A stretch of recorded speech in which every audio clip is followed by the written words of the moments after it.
pod leaf pendant project inspired the pod leaf ring. The ring is based off of one of the leaves that came out of the pod. The pod leaf is painted using metal clay paste, and then the finished leaf is placed into a ring, which is made by extruding metal clay and then wrapping it around the ring mandrel. We're going to decorate the pod leaf using the metal clay syringe, and then we're also going to add cubic zirconias.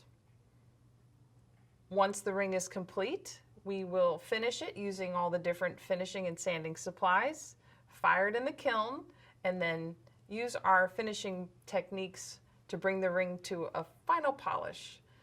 Let's get started painting that leaf so we can get this ring underway.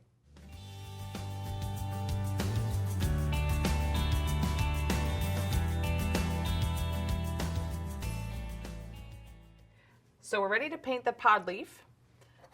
Going to use the metal clay paste and a good quality paintbrush. And I'm just making sure the paintbrush is flexible. Don't want to really incorporate any extra water at this point. And I will just start painting. You want a nice even coat, not too thick, not too thin. I'm just going to paint the entire surface on one side, bringing the paste all the way to the edge.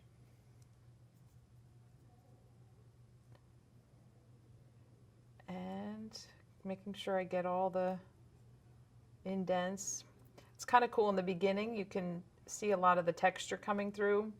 Unfortunately, because we do this 7 times on each side, we lose a lot of that detail. Oops, but it is really kind of cool to see. There we go. All right. And they are somewhat fragile, but really resilient. Sometimes they'll break, and the nice thing about the fact that you're using the paste, it's very easy to stick them back together. So depending on the material you choose to work with, keep that in mind. Don't feel you have to start over, just glue it back together using the paste. Okay, so I have one coat done on one side, and this leaf is already dry, so I can show you how to do the second side. And I've always found on this pod in particular, the second coat or the first coat on this underside part tends to pull away. And I don't know if it's the leaf and the combination. It has not hindered my progress. It just is one of those things that just happens. And it's been a fairly consistent scenario. Okay, so I'm making sure I bring the paste all the way to the edge. So I'm creating a seamless finish along that side. So both halves of the leaf meet. You can kind of see how it's pulling as it's getting into the surface.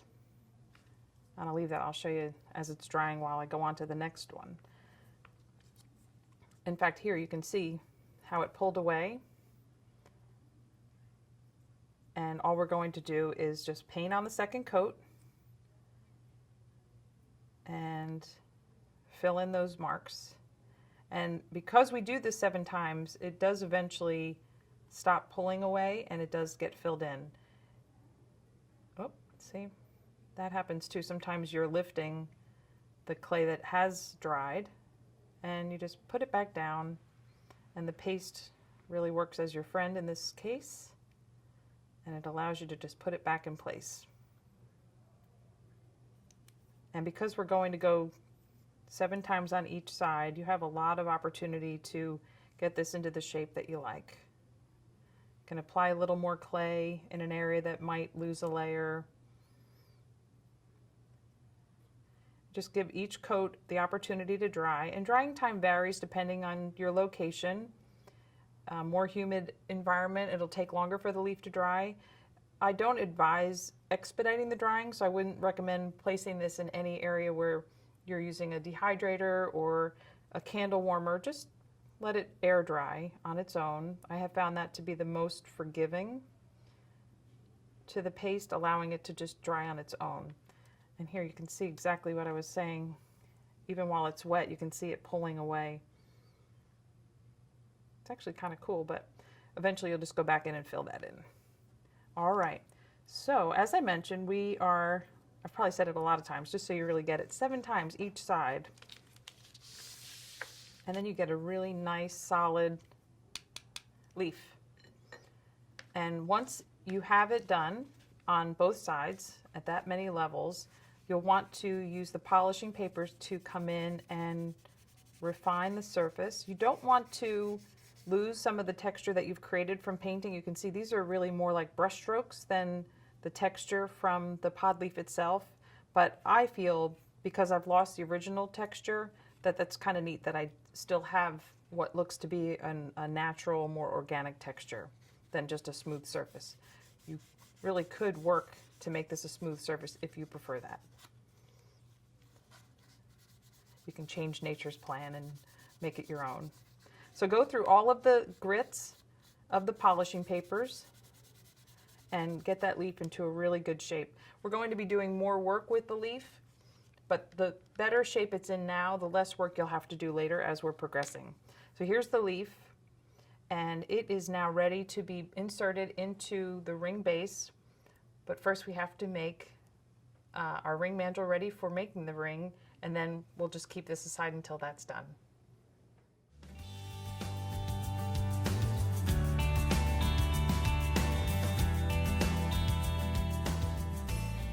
When making a ring in metal clay, you need to take into account the shrinkage that happens during the firing process.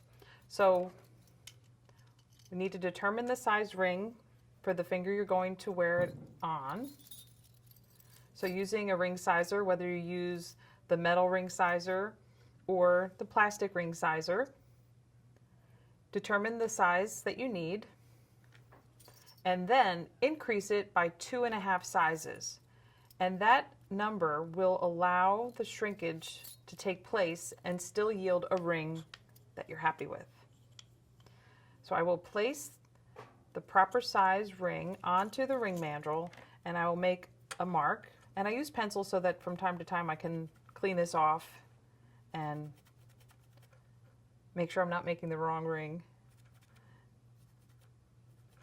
There we go.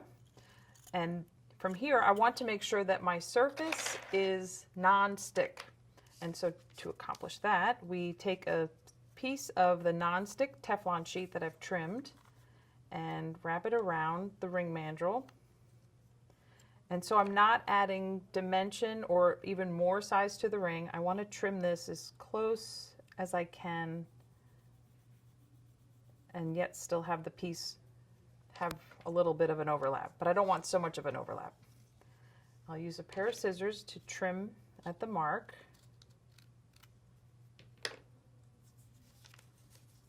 And then wrap the Teflon sheet back around. I also don't like to put the seam at my marks because that's where I tend to join my ring. So I'm going to set this over here. And of course you can move it later, but I try to remember to mention that and help myself out. I'm going to place the tape onto the non-stick surface, and because it's non-stick, of course things don't like to stick to it, so just use something that you can burnish the tape onto the surface so you stay in charge and get that to stick. All right, so now our ring mandrel is all set to receive the extruded clay.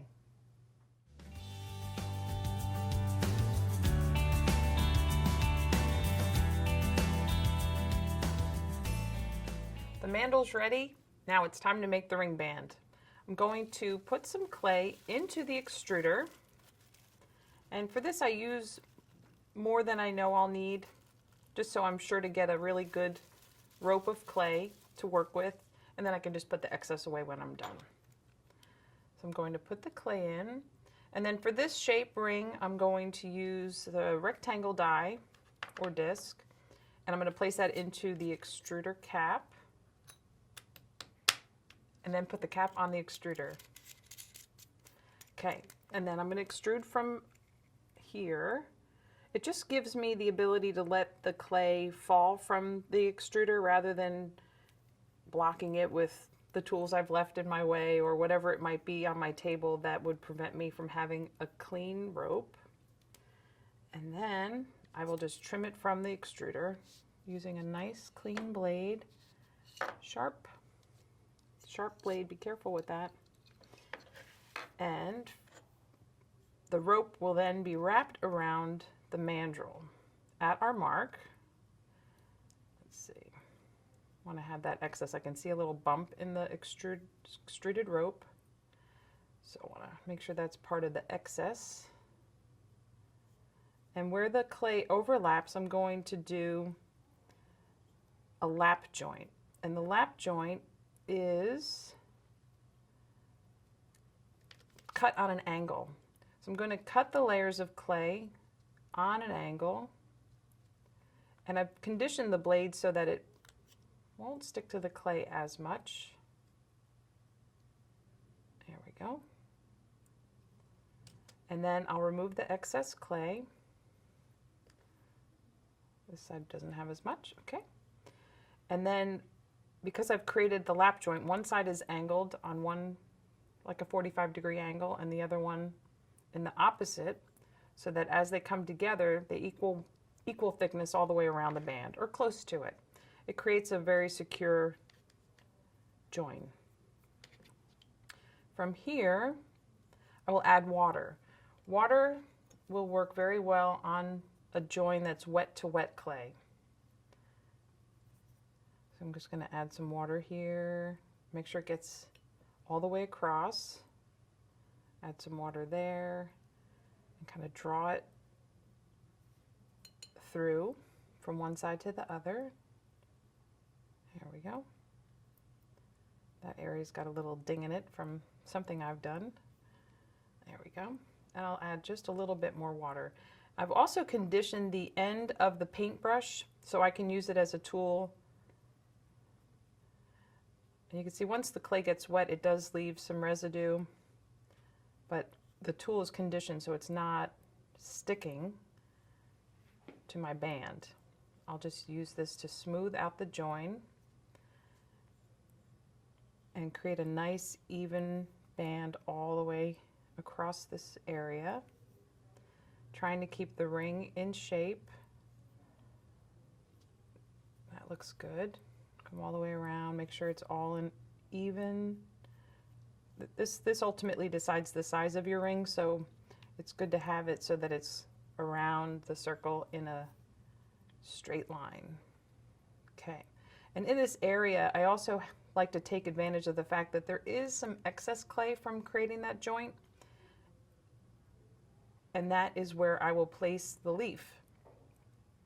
So we have the conditioned, the already refined leaf, and I will place the bottom of the leaf into this area. And what I'm looking to do is create a home for the leaf when the leaf is completely finished and ready for setting. And I will be working on the leaf further, so my ultimate goal is to not set the ring in here permanently, so I didn't add any paste or any water, hoping that it will eventually release from the ring band, and then I can do some further work on the ring band as well as the leaf, and then join them together permanently later. So the ring is in good order, the leaf is in place, and I'm going to set this aside to dry. Once it's dry, we'll remove the leaf and then get to work on getting that into the next shape.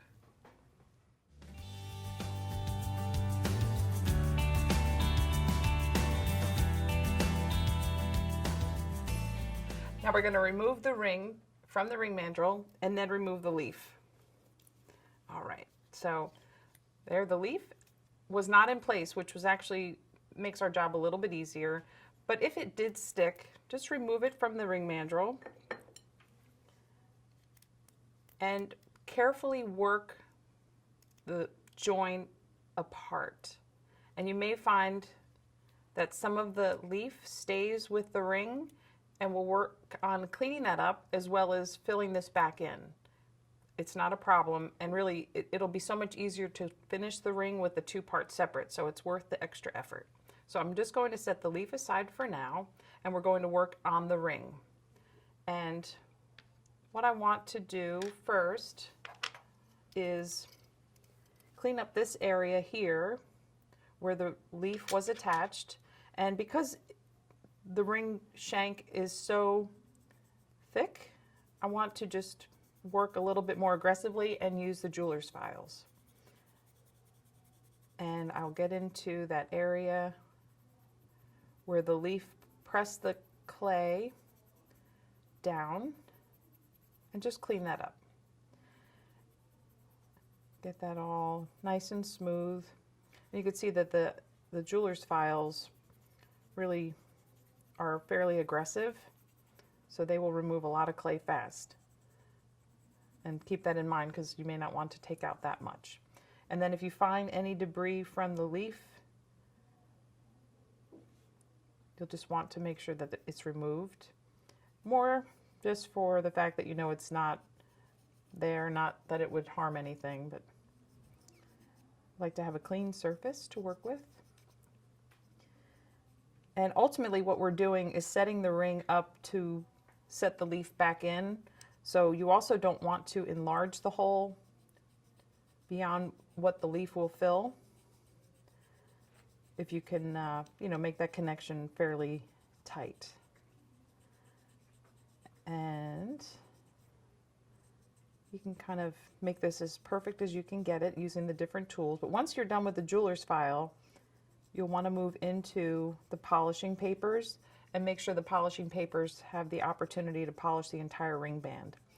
If for some reason the ring wound up being a little wompy, you know, like a little off, there's a way to even things out, and so that you're not starting off with something a little crooked and then either making it worse or putting it off in the other direction. If you take a polishing paper, lower grit, and go in a figure 8, you will even out the side equally all over. If you just go in one direction, you're going to find you're putting pressure on one side more than the other, and that side's going to get a lot shorter, a lot faster than the other side, and you'll just be battling and eventually have a very skinny ring band. So just take your time, and the sanding board will also work for that. And if you have the sanding board mounted on the handle, you don't have a lot of room to work, but you certainly have a nice surface to work with. And then you can just rotate the ring and do the figure 8 and kind of spin it around. And then check the ring to see how you're doing. That side looks good. I'm not too worried about this being a little bit larger. I actually need it a little larger because of the shape of the leaf that I'm adding. So I'm not too worried about there. It's more the other part of the band that I'm trying to focus on. All right, so you'll just continue to do that until the band is in good shape. And then if you need to clean up inside the area where the leaf is going, the sanding sticks work really well to get into that tight corner. Because the leaf has a, you know, it's wider up here and then it gets narrow down here. You want to just keep that narrow. Again, you're trying to set it back into place. You can kind of see what I'm working toward. And we'll get to that once both are perfect and ready to be set back together. But just kind of keep checking the two fit well together. And then if there's any excess clay on the inside of the band, again, the sanding sticks, because they're round, they are very forgiving to the shape of the ring band. I'm not using something that's square or flat, like a jeweler's file that would make it more square on the inside. And speaking of square, I actually prefer to wear a square ring band, so if you do as well, you could shape the ring and just start squaring off the sides and the back, and that'll give you a nice comfortable fit if you prefer to wear a squared off ring band between your fingers. It's the way I go. All right, and then the polishing papers, because they're so flexible, they're also great for working into the ring band. I really like to take my time refining. I find it to be a really satisfying process. If you're a metalsmith, you actually may prefer to work the ring to a final polish post-firing, because that's, you know, what your studio may give you, the polishing supplies that you like to work with, and it may just be your comfort zone, and that's perfectly fine. Do whatever works best for you. Okay, so I'll continue to work the ring band using all the different progression of grits to make sure that the ring is ready to go when the leaf is ready to go. And then we're gonna work on the leaf next, and then get it ready to set into the ring.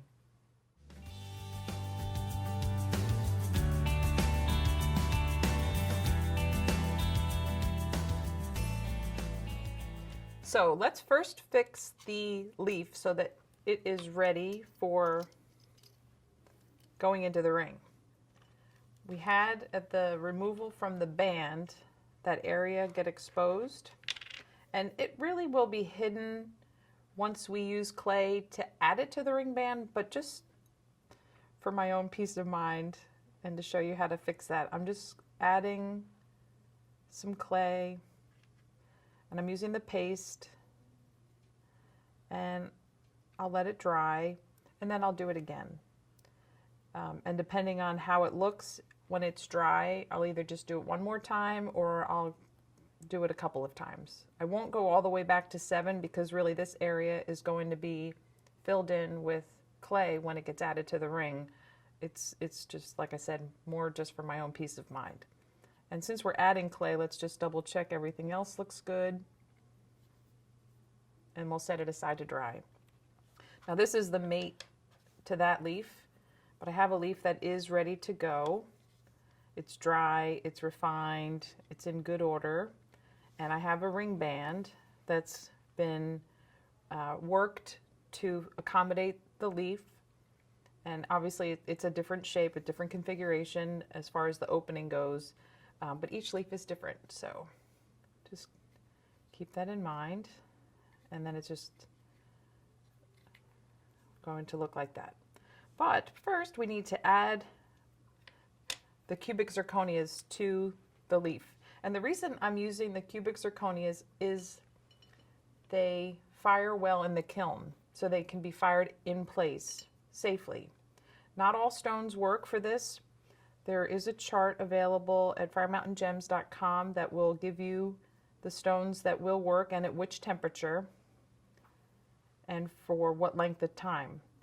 And the benefit of that chart and that information will let you know which clay you can work which stones into. All right, so I've added a little bit of water to the leaf where I'm going to place the stones, and I'm going to take the syringe, just dry off the tip a little bit, and add a controlled blob of clay. So I'll just start putting some pressure and just start making a circle of clay that I will eventually use to set the stone into. And you want to have a good amount. It's a nice sized stone. And then here I'm just going to fill in that center area. And what I would like to see happen is when I place the stone in, I want to have the clay kind of come up around the stone to surround it like a bezel. And the amount of clay you use is something that you kind of figure out as you go along. Or if you're like me, you just get lucky and sometimes you don't. So we'll just see how we do. Use the tweezers to help guide that stone into place. The nice thing about working with an organic shape is there are even fewer rules than that I normally work with. So the bezel can be off center, the stone can be off center. When you're working with something a little more structured, obviously you need to keep your design in mind. There, oops. There we go. And you want to make sure the stone is at least, even though this is curved, you want it to be flat. So just check, yep, that looks good, so that the stone is not in there kind of cockeyed. All right, and then we will use a paintbrush to help compress the clay toward the stone and just catch that girdle so that the stone will stay in place after firing. And also, the nice thing about firing a stone in place is with the shrinkage that the clay goes through in the firing process, it kind of closes in on the stone, which also helps in the setting. Oops. Okay. And you can leave the bands of the syringe as if it looks like vine that's holding the stone in place, or you can just continue to work the syringe until it's smooth. The syringe is formulated to maintain that diameter that it comes out of the tip in, but you can work it so that it's then smooth. I like the feel of the vine, especially since part of the decoration will look like vine as well. It kind of all works together. All right, there. So it looks like I've got the syringe clay on the surface of the leaf. It looks like I've captured the stone well enough. And we can let it dry and then move on to the next one. And it'll just be a repeat of the same setting all the way down the leaf. And you can do as many stones as you like or as few stones as you like. It's really up to you. And in this case, I've used an amethyst, and then I have a lighter purple stone here, which I then kind of gradually work down the tip. Choice is up to you how many stones you want to use and which color you want to go with. Just check the chart to make sure if you change the stones that you've chosen the right stones to work with.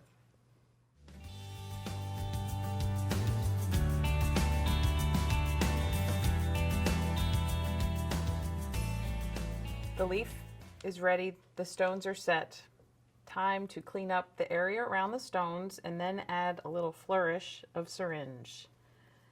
To start, I will use the polishing papers just to make sure the syringe detail around the stones is the way it should be, based on what I would like to see. Again, it's organic, so there's really very few rules. It's really up to you, the design direction you go. And you just go around and make sure things are the way you want them. And the sanding sticks are also really great for this because they're pointed and can really get into all the tight areas around the settings without affecting the leaf around it, which is already in a great state. So just clean that up until you're happy. And this is another opportunity to see if you need to add any syringe, if when the syringe dried, or if you overlooked an area where the stone may not be set properly. Like this one here, I think needs to have a little bit of work done on it. So what I'll do is I'll add the detail of the syringe as well as make sure I take care of that little extra that's needed. Add a little bit of water, and the water just helps so that when the syringe clay goes down, it's kind of sticks, helps it adhere to the base of the leaf, wherever you want to put it down. There we go. Again, just dry off the little bit of water. And here we go. So I'll just I kind of let the syringe do a lot of the work. If I give it room to move, it's very easy to manipulate. And if you don't like something, you can pull it back up. Try again.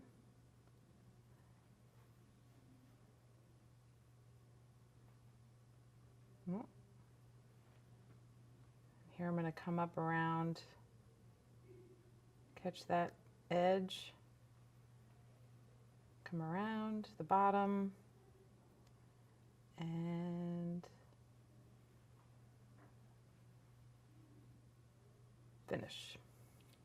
Now, more water is added so that it is really set in place. This also is an opportunity to move something or remove it completely. If you don't like what you did, you can just clean it right off. There we go. And you don't want to press too hard. As I mentioned earlier, the syringe is designed or manufactured to maintain the dimension that it comes out in, but you can easily flatten it. And it may be the look you're going for, but if it's not, just keep that in mind. You don't want to squish it. So just go all the way around. Make sure it's touching. If it's not touching, it may fire in place and be like a really fine wire. It may not fire and stay. It may come off in the finishing process, post-firing. So it's just better to have everything secure. There we go.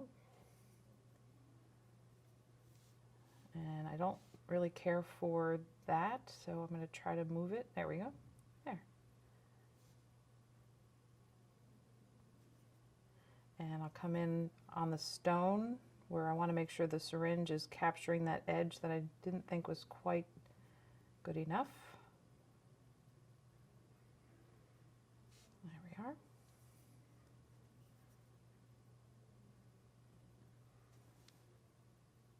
Okay. Nearing the end.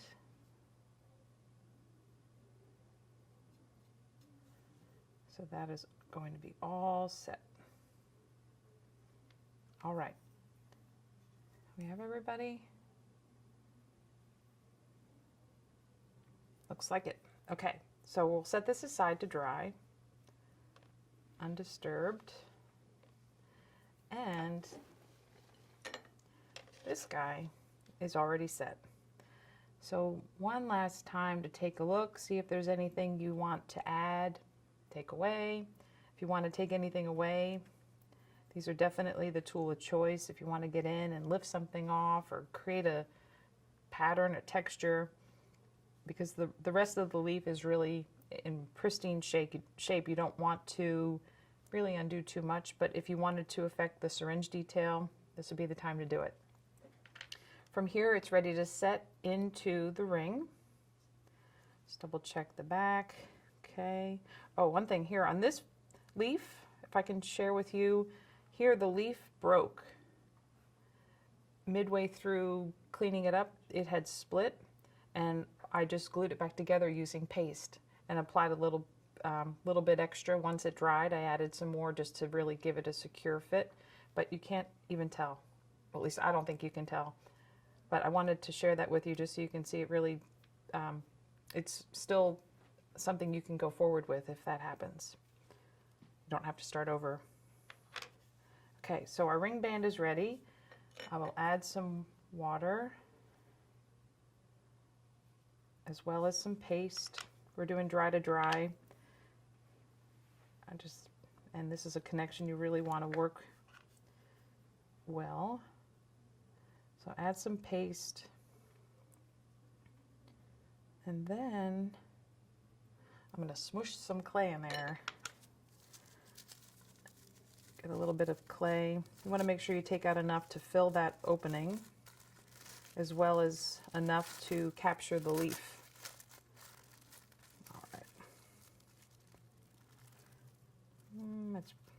probably more than we need. So a little small blueberry. Okay.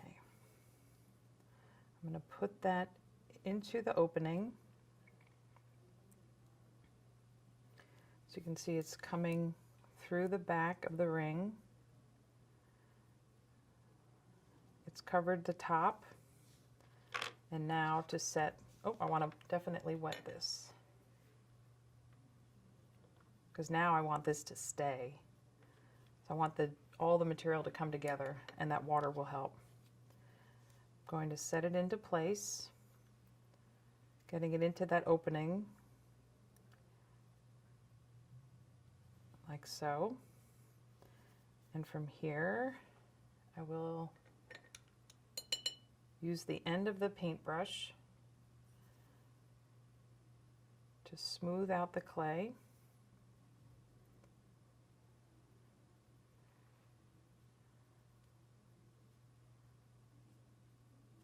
Take out the excess, and then do the same up under here so that the clay works to join the ring and the leaf.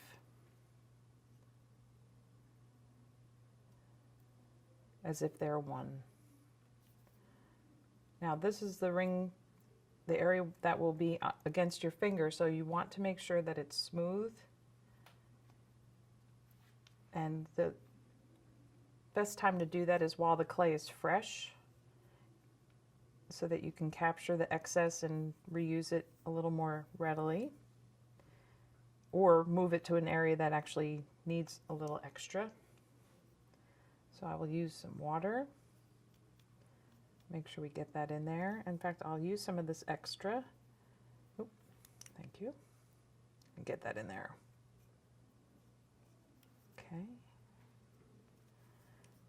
Smooth that out. There we go. And although messy, oh, let me clean that up. See, that's not pretty. So we'll get rid of that. Make sure that connection is made, but we do not need that extra sticking out underneath that leaf from the front. Okay, hold that down.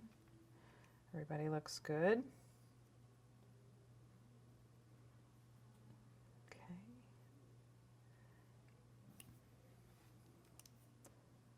Come back over here. See, it's starting to set up and get a skin on it, so I want to stay in charge a little bit longer, so adding some water. Okay, and although a little messy, I'm going to come in and use my finger to smooth that area under here.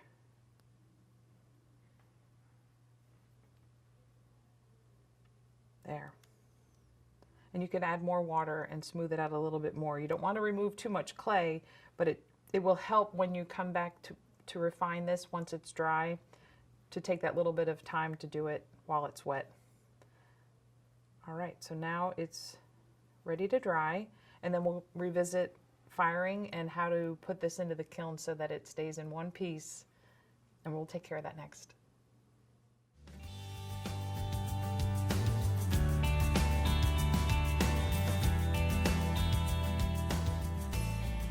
So the ring is dry.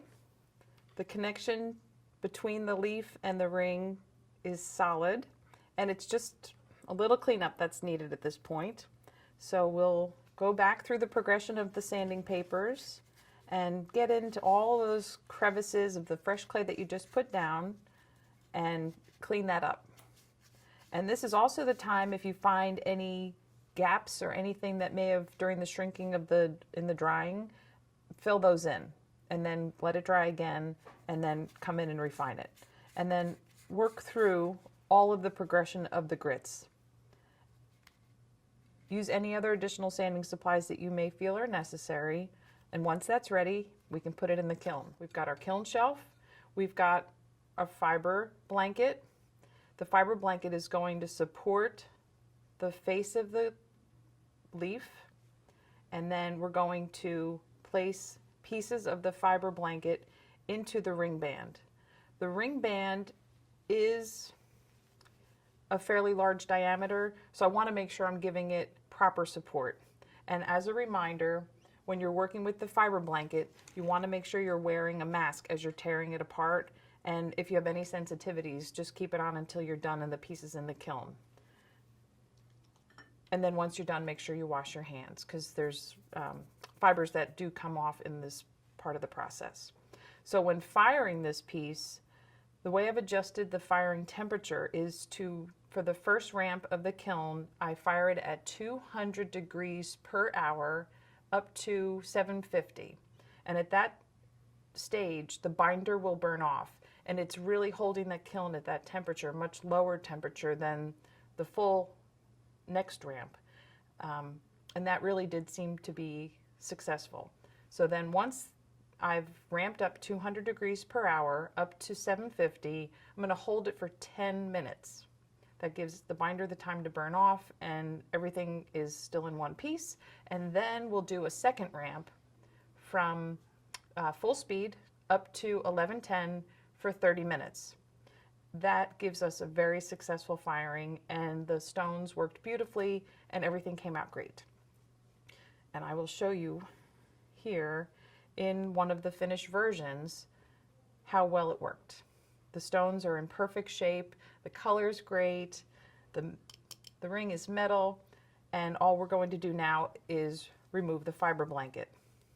And again, just safety, wash your hands when you're done, wear a mask, especially if you have sensitivities. From here, we're going to finish the ring, and you can choose any of the finishing techniques that you can find in the fundamental section.